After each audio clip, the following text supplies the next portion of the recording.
If I told you there was one missing piece of paper that could delay the sale of a probate home in California by months and cost the estate thousands of dollars, would you know which document I'm talking about?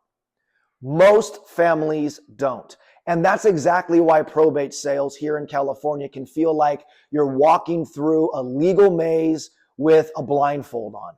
But here's the good news. By the end of this video, you'll not only understand the key documents that keep probate home sales moving forward, but you'll also walk away with a clear step-by-step checklist that you can actually use. And I'm going to share with you a bonus at the end that most people don't even realize exists. It's a resource that could make your probate journey a whole lot easier.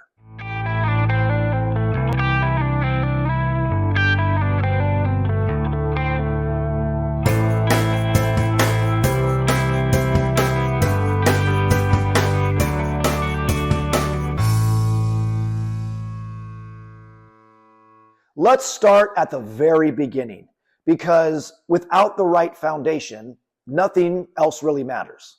Now, the first thing the court provides is called Letters of Testamentary, if there's a will, or Letters of Administration, if there isn't a will. But this is the court's official permission slip. Without it, you cannot act on behalf of the estate, and you definitely can't sell a house. Next comes something that trips up a whole lot of people. It's called the Notice of Proposed Action, or the NOPA. This little notice carries strict timelines. And what it does is it gives heirs a chance to object to major decisions, like selling the house. If you miss the timing on this, you could be staring down a frustrating delay. And then there's the probate referee's appraisal. Now, this isn't done by a licensed real estate appraiser.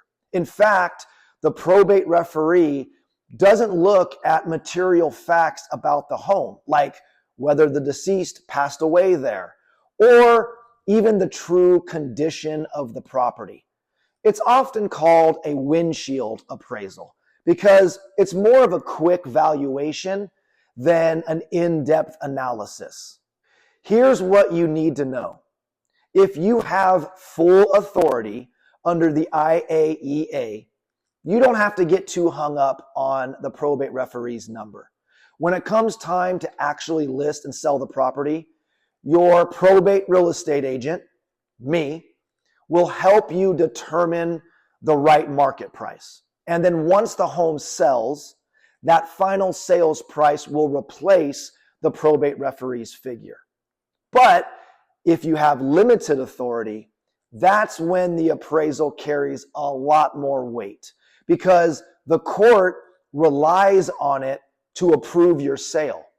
And here's the kicker. There's one mistake families make with this appraisal that can cost tens of thousands of dollars. And I'm going to share with you what that mistake is just a little bit later on in this video. So keep watching all the way to the end. Now that the foundation has been set, let's move into the actual transaction. The offer to purchase real property. That form, it might look like any other purchase agreement, but probate sales add their own quirks and conditions. This is where details really matter. And missing a clause here could cause you major headaches later on. Then you've got the Declaration of Disclosure, commonly known as the TDS or the SPQ. Now here's where probate sales are really different. In California, probate sales are actually exempt from providing a transfer disclosure statement. That means the estate doesn't have to fill out the same forms a traditional seller would have to. But don't let that fool you into thinking disclosures don't matter. Buyers are still protected under California law. And there are certain things the estate and the real estate agent must disclose, like known material defects or issues affecting the property. You skip this, and you could still open up the door to disputes or even liability. And then there's the petition for court confirmation of sale. Now, here's the key distinction. If you have full authority under the IAEA, you don't need court confirmation. The sale can move forward without that extra step. But if you're working under limited authority, this petition becomes absolutely essential. It's what secures the court's approval of that deal. And until it's filed and confirmed, your sale is not locked in. As you move into closing, more paperwork comes into play. The statement of information may not sound like a big deal, but it's critical for clearing the title. Without it, liens or ownership questions can surface and it could stall out the transfer. Then there's the deed, whether it's a grant deed or an administrator's deed. This is the piece of paper that legally transfers ownership. Get the language wrong or something else, you could risk a recording issue that could come back and haunt the buyer and the estate later on. And finally, the order confirming the sale of real property. When the judge signs this under limited authority, your sale becomes official. This is the court's stamp of approval, and it's what gives the green light to close and finalize your sale. So let's get back to that appraisal mistake that I mentioned earlier in the video. Families often assume the probate referee's appraisal is the true value of the property, and they end up pricing their listing around that number. That's a costly error because the referee doesn't take into account any upgrades or repairs that are needed or even the home's condition. Their valuation is usually a little off. And I've seen families lose tens of thousands of dollars by relying on this number instead of the actual market value. So what's the smart move? Treat the referee's appraisal as just a formality. Work with a probate real estate agent who understands the market, positions the property correctly, and brings you strong offers. That's how you maximize value while still staying compliant with the court.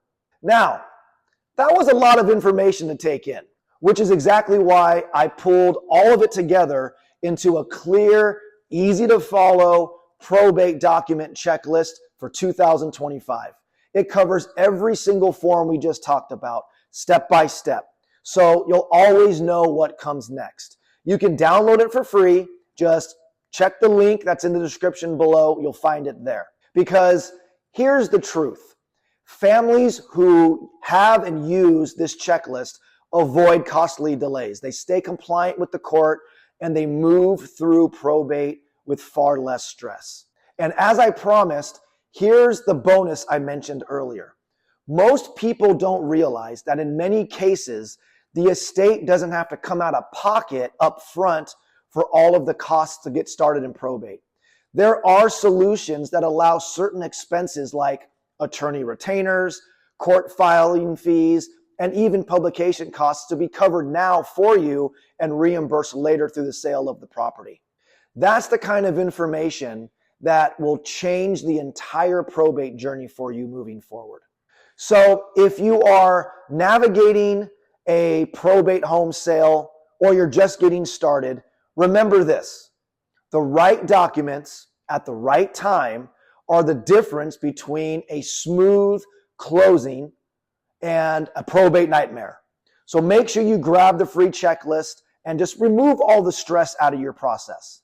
And if you found this video helpful, don't forget to hit that like button for me, subscribe and hit the bell so you don't miss any of my next videos, especially the one I'm going to do right after this one, where I'm going to show families how to avoid the biggest financial trap in California probate sales. So subscribe now, and I'll see you on the next video.